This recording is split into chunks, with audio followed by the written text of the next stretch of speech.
front of a big, huge aquarium that has a showcasing of fish that are zooming around in the Kinabalu River. The Kinabalu River is the life force of this part of Sabah. So now we just got to find someone around here that might know what these fish are called. I wonder who that could be. It would be perfect if it was a marine biologist of some sort. Hi guys, can I help at all? Oh yeah, marine biologist, that's just what we needed. Do you know what any of these fish are called back here? Yeah, we've got a couple of interesting species of fish in here. First off, we've got our giant sabakoloi, which is this one just down here. Now you might be able to see he's got this big bump on his forehead. Now that's quite interesting for a fish because it's full of all these little tubes. And it actually acts like a lung, so you can actually breathe air from the surface and get oxygen into his body that way, rather than just through the gills. So he's quite specialised there. We've also got these crazy barbs, which are called sultan barbs at the top here. Now these guys, when you start feeding them, they'll actually try and jump. So you've got to be quite careful and make sure they don't actually jump out of the tank. Wow. But they're quite nice. And then over here, in this tank as well, we've got basically the king of the freshwater ecosystem. This guy here is called a snakehead. Whoa. Now he's incredibly aggressive.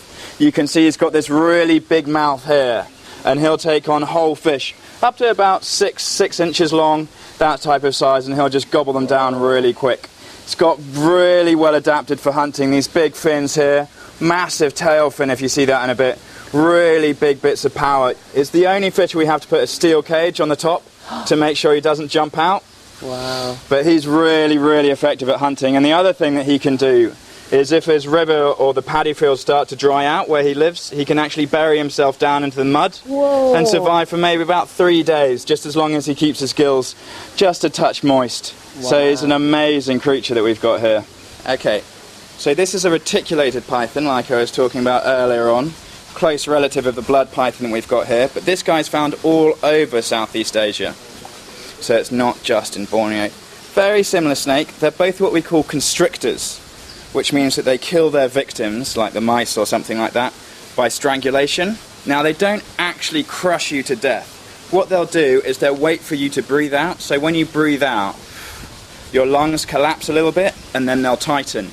You'll breathe out again, and then they tighten, and every time you can only take in a little bit of air. And so slowly, over the course of about 5 minutes, they'll actually get to the stage where you can no longer breathe in at all. And so then, unfortunately, you slowly die.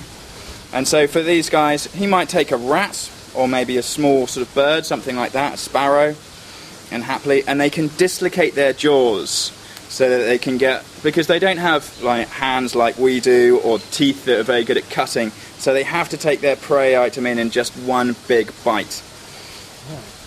So they'll swallow it down, and it might take, what, maybe a month for this guy to process a mouse, for it to come out the other end. But he'll even break down the bones and things like that. They're very, very efficient at what they eat.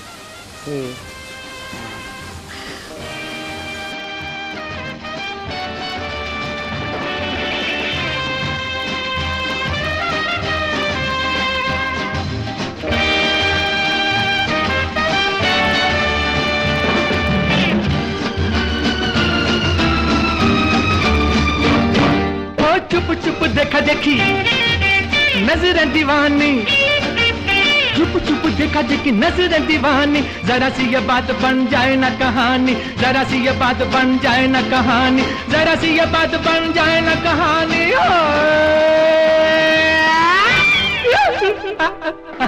जान पहचान हो जीना आसान हो जान पहचान हो जीना आसान हो दिल को चुराने वालों आंख न चुराओ नाम तो बताओ जान पहचान हो जीना आसान हो